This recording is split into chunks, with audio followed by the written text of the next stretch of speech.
Hello and welcome to my art spa. My name is Anna and today I'm going to be talking about the 5 basic elements to build an art journal page. The first element is the background. You can make backgrounds different ways. Here I use leftover gel prints to make a collage background. You can choose to gel print straight into your journal, or you can use paints and inks to create a background. The second element is using frames. I personally like having my work framed. I don't necessarily go all the way around. I often do just 2 sides for my frame, but it's really up to you if you want to go all the way around or if you just want to skip the frame altogether. Oh, a quick side note here. In order to do the frame, you can use either Posca pens like I'm doing right now. If you don't have Posca pens, you can just use a little acrylic paint with a sponge. Just make sure that your sponge is very lightly inked with, or you can use ink as well, with the either ink or the acrylic paint, or else you'll make a big mess. So yeah, and if you don't have the stencil to make a frame, as you will notice here, it's a pretty simple pattern. So any pattern, you can do circles, you can do rectangles, you can do stars. You don't need the stencil to do this.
Make your frame pop.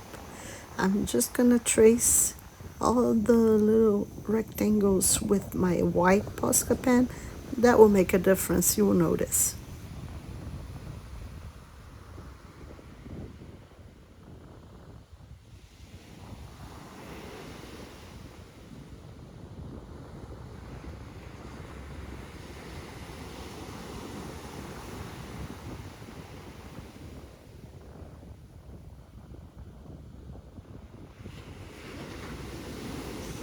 The third element of a journal page would be the focal point.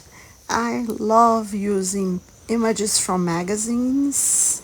If you've seen my previous videos, I like modifying I call the paper dolls, my little Missy Frankensteins, because I take body parts from different people and models and I put together a brand new person that is just unique.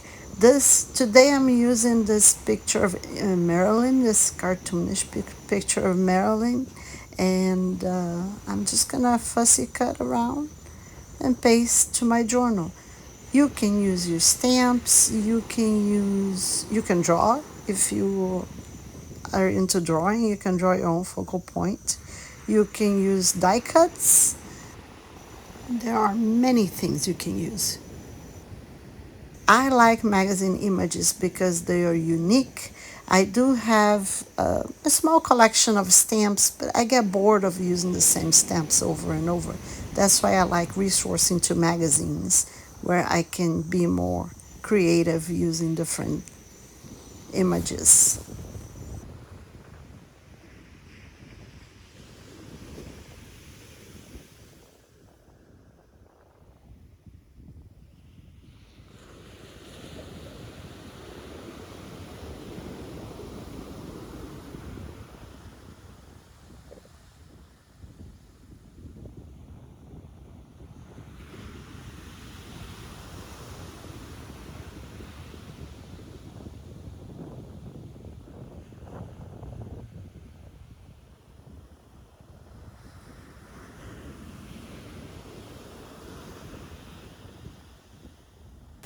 The fourth element on my art journal pages are actually quotes. I like using quotes on my pages, but it's also optional. You don't have to put a quote.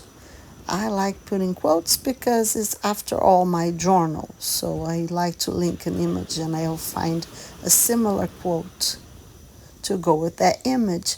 It might reflect how I'm feeling that day.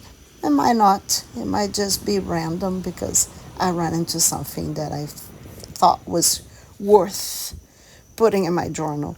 So let me show you quickly how I print my quotes, because this is my must-have item to make a journal page, which is my mini print. So yeah, this is the printer. It's super small, but it comes with different size paper. And there's also different types of paper. This one is semi-transparent, there's transparent, there's some with adhesive background, some not. The biggest one is 8 centimeters. Let me check that out in the inches.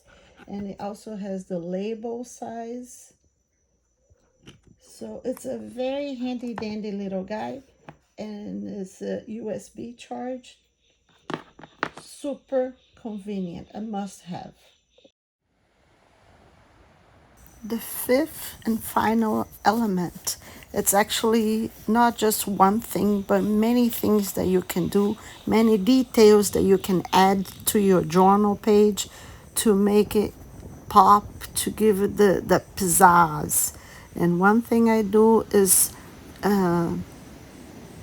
contouring, how do you say, is tracing all the elements that are already on the page. The focal point, the quote, which I cut down to strips. So I'm gonna go and I'm gonna really roughly just trace around, and I wanted to have like irregular edges.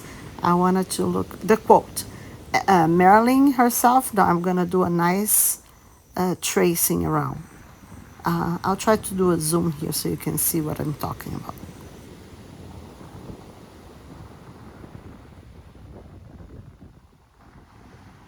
Another quick tip here, if you're doing this with Posca pens, you might want to flip the page around. See, because if I accidentally touch the recent made edges there around the quote, I might mess up my Posca pen. So I'll turn my page around. It makes it easier for me to work, and this way I don't have to worry about touching the other side where the paint is still fresh.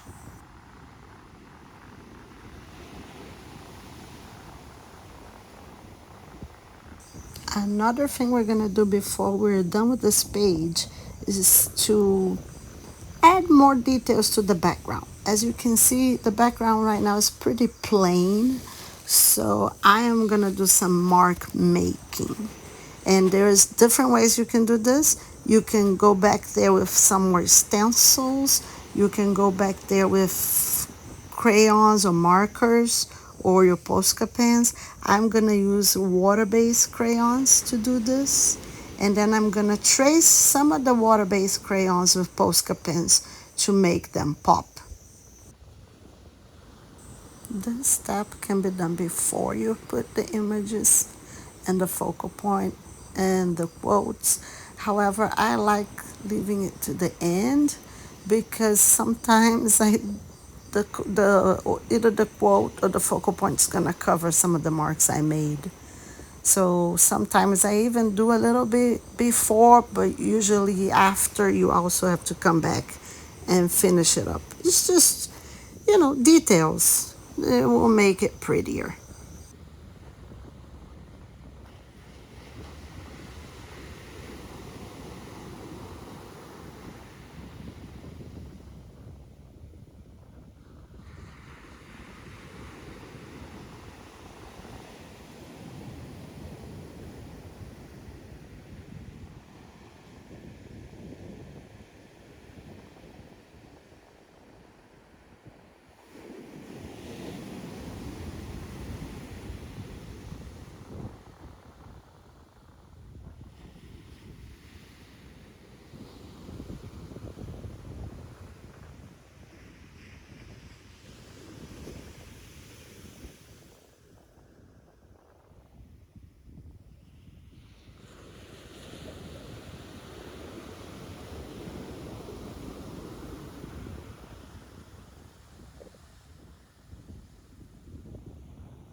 So yeah, this is it, you guys.